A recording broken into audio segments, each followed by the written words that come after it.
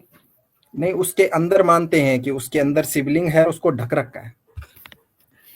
ہاں، تو اصل میں کیا ہے کہ یہ جو جن لوگوں کے بارے میں آپ بات کر رہے ہیں، ان کا ایک ہزاروں سالوں سے ایک خاص کلچر چلا آ رہا ہے، اور وہ یہ کہ کسی بھی بابا کی کوئی بھی بات کو آنکھ بند کر کے مان لینا، کان بند کر کے سن لینا، اور اس پر کوئی سوال نہ اٹھانا کہ بھائی مسلمان میں سے ہر ایک کو اندر جانے کی اجازت نہیں ہے، اور بہت ہی خاص خاص لوگ اندر جاتے ہیں، یا تو وہ یہ کہ حکومتوں کے نمائندے ہوتے ہیں، مسلمان ہی ہیں لیکن حکومتوں کے نمائندے ہوتے ہیں، یا کوئی بہت بڑے علماء، اس طرح کے حضرات کو خصوصی دعوت نامہ دیا جاتا ہے کہ وہ اندر جائیں اور 2 رکعت نماز پڑھ کر آئیں. لیکن اتنے خصوصی دعوت ناموں کے باوجود بھی اندر جانے والوں کی تعداد کوئی 50-60 لوگوں کی نہیں ہے، بلکہ ہزاروں لوگ اندر جا چکے ہیں، بلکہ میں یہ کہوں گا کہ لاکھوں لوگ اندر جا چکے ہیں اس پورے عرصے میں، شروع سے لے کر آج تک. کسی نے آج تک یہ نہیں کہا کہ اندر کوئی شیولنگ رکھا ہوا ہے جس کو ڈھک رکھا ہے. یہ جو مہاشے ہیں ان کو کیسے پتا چلا؟ جبکہ اندر کی اب ویڈیوز بھی سوشل میڈیا کے اوپر موجود ہیں کہ اندر ایک خالی کمرہ ہے اور اس میں 2-3 ستون ہیں، اور اس کے علاوہ وہاں ایک کونے میں زینہ ہے جو اوپر چھت میں جاتا ہے، اور اس کے علاوہ وہاں اور کچھ نہیں ہے. ہاں، رسول اللہ صلی اللہ علیہ وسلم کے زمانے سے پہلے کعبے میں بہت سے بت رکھے ہوئے تھے، اندر بھی رکھے ہوئے تھے، باہر بھی رکھے ہوئے تھے، اور کچھ پرانی یادگاریں رکھی ہوئی تھیں، اور ان سب کو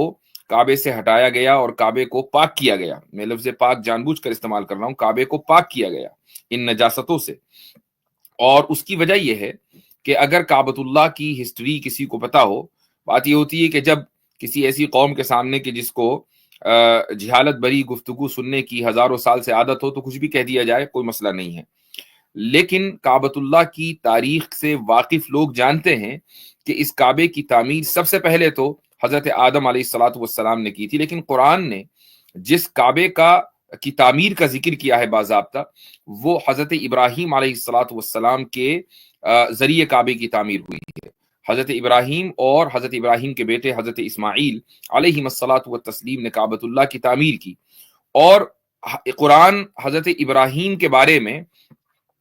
خود ہی یہ کہہ دیتا ہے کہ وَلَمْ يَكُ مِنَ الْمُشْرِكِينَ، کہ ابراہیم علیہ الصلوۃ والسلام بت پرست نہیں تھے، مشرک نہیں تھے.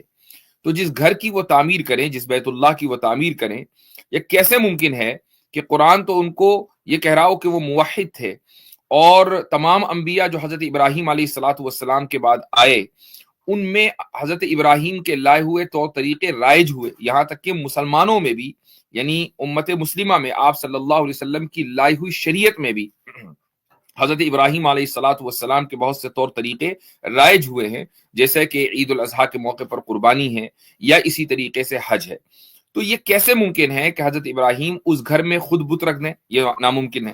لیکن بت تھے۔ اس کا مطلب یہ ہوا کہ حضرت ابراہیم کے بعد، حضرت اسماعیل کے بعد، اب کتنے سالوں کے بعد اس کی تاریخ میں کوئی اس کا ذکر نہیں ملتا، لیکن ایک عرصے کے بعد،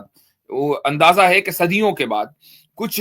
ایسے لوگ ہوئے ہوں گے کہ جن کا عقیدہ خراب ہو گیا ہوگا اور ان کا آئی کیو لیول کم ہو گیا ہوگا، چونکہ بت پرستی کا لازمی نتیجہ یہی ہے،